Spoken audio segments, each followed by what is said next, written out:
Hello everyone. Today we're having a look at the basics of the magneto. The magneto is a self-contained high-voltage generation and distribution system, responsible for producing and delivering a pulse of energy to the spark plugs via the high-tension leads.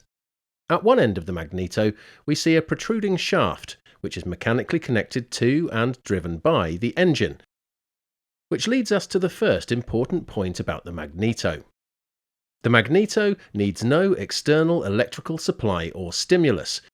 It is entirely self-contained, which means it only needs the engine to be turning to generate a spark. Of course, if the engine stops turning, then the magneto will not create a spark. But hey, if your engine stops turning, then you have other, more urgent matters to deal with. Let's open up the magneto. We see that in the middle there is a permanent magnet mounted on a shaft with the North Pole on one side and South Pole on the other. This shaft is connected to the engine, so that it rotates when the engine is turning. Next to the permanent magnet is an iron core on which is wound a coil of wire, the primary coil. Surrounding the primary coil, but electrically isolated from it, is wound another coil of thinner wire, the secondary coil. The secondary coil has typically 100 times more turns of wire than the primary coil. We'll come back to that 100-to-1 ratio in a moment. The primary coil is situated in close proximity to the permanent magnet, so that the coil is influenced by the changing flux caused by the rotational movement of the permanent magnet. This changing magnetic flux cuts through the primary coil, inducing an electromotive force across it, and thus a current flows through the primary coil.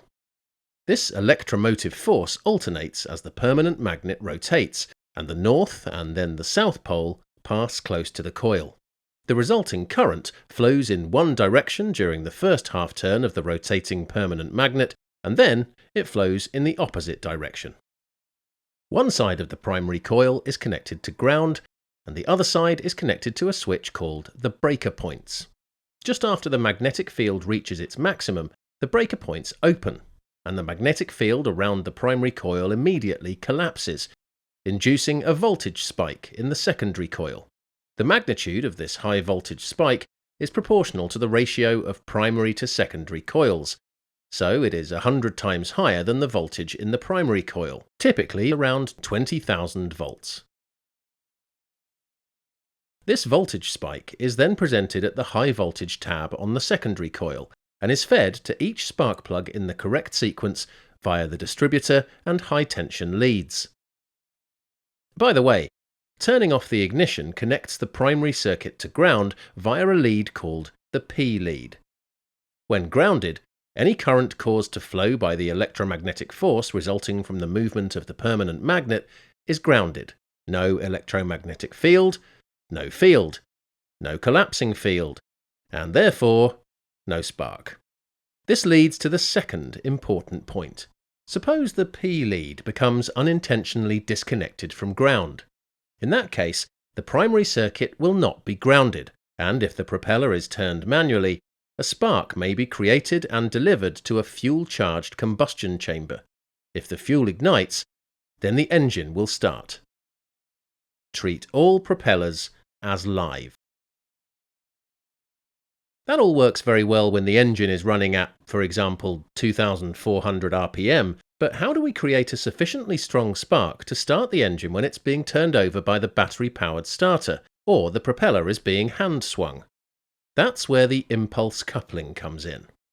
The impulse coupling, along with its arrangement of flyweights, winds a spring that temporarily stores mechanical energy, which is then automatically released, causing the spring to unwind and an instant increase in the speed of rotation of the permanent magnet, resulting in a voltage spike and a bigger spark to assist the engine to fire. The impulse coupling can be heard clicking when turning the propeller manually. Please make sure the primary circuit is grounded before attempting this. I hope this has helped you understand the working of the magneto and its impulse coupler.